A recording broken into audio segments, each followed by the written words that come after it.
Pope Leo XIV. He is now the spiritual father to around 1.4 billion Catholics around the world. But many people back in his hometown of Chicago, it seems like everybody's from Chicago now, know him as a friend or a family member. But to this guest, he is a brother.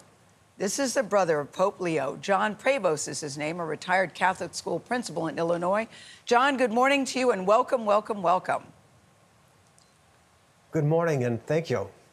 So this is, I don't know, I'm so excited when I got the news yesterday. I can't imagine how you're feeling. Did you have a heads up that this was coming, or did you find out the same time we all found out?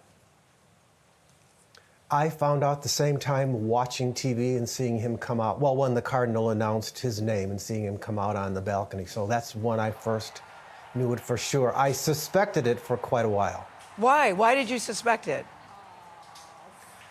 Because when Pope Francis died, someone was on the radio, was asked the question, who's in running for the job? And she said there were two main candidates who were in the running, one being a cardinal from Africa and one being a cardinal from Chicago who spent most of his career in Peru and then is a cardinal in Rome. No names were mentioned, but who else could that be? I know, but John, for so many people, your baby brother was considered a long shot. So let's go back to that moment. He comes out on the balcony. He comes out on the balcony and you see him for the first time.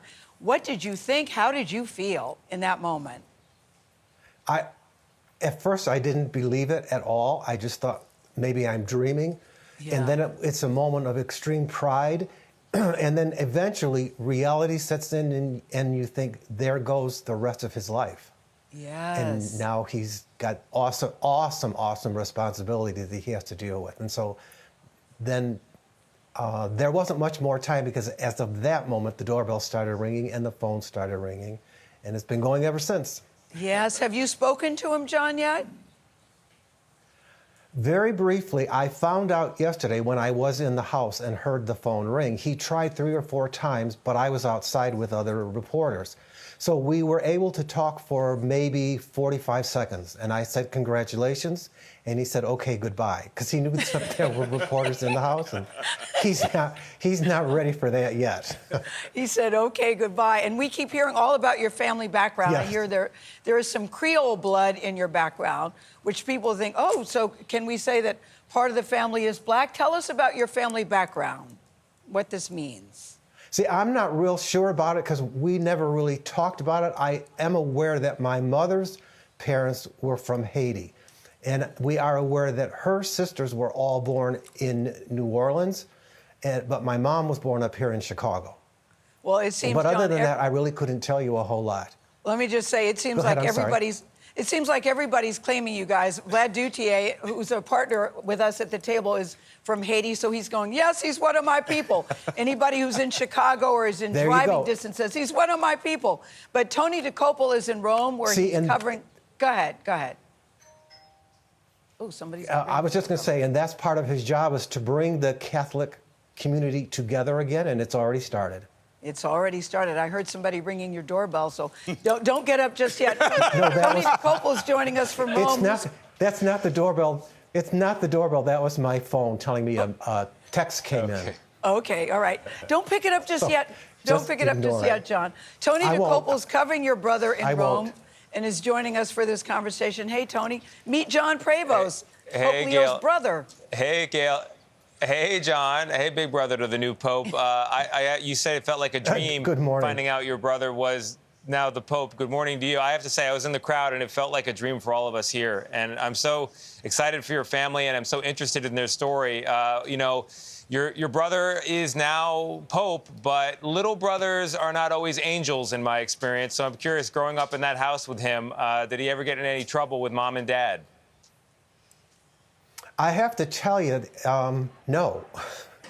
I don't think we were 3.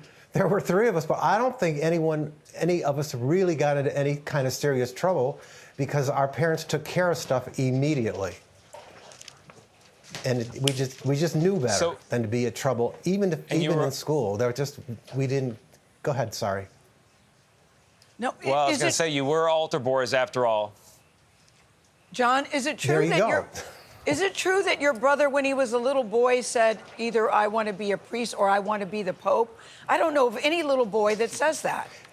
Was he that kind of kid? I don't think he ever, he never really said he wanted to be a pope, but he did know right away that he was going to be a priest. And I really don't think in his mind there was any other option. It was going to be a priest, period, end of discussion. The only part that might have been discussed at the point of choosing a high school, because in those days when you went to high school, you went to a seminary. It was what order would he be? Would he go to Jesuit? Would he go to Franciscan? Would he go to Augustinian? Or would he be a diocesan priest and be at a local parish? I think that's the only question that was in other people's minds. All right, John Prevost, very happy and very excited for your family. The world really is rejoicing about your brother's choice. So congrats to you and your family. Something tells me you're going to get a lot of media attention for the next couple of days. Bye-bye, sir. Thank you.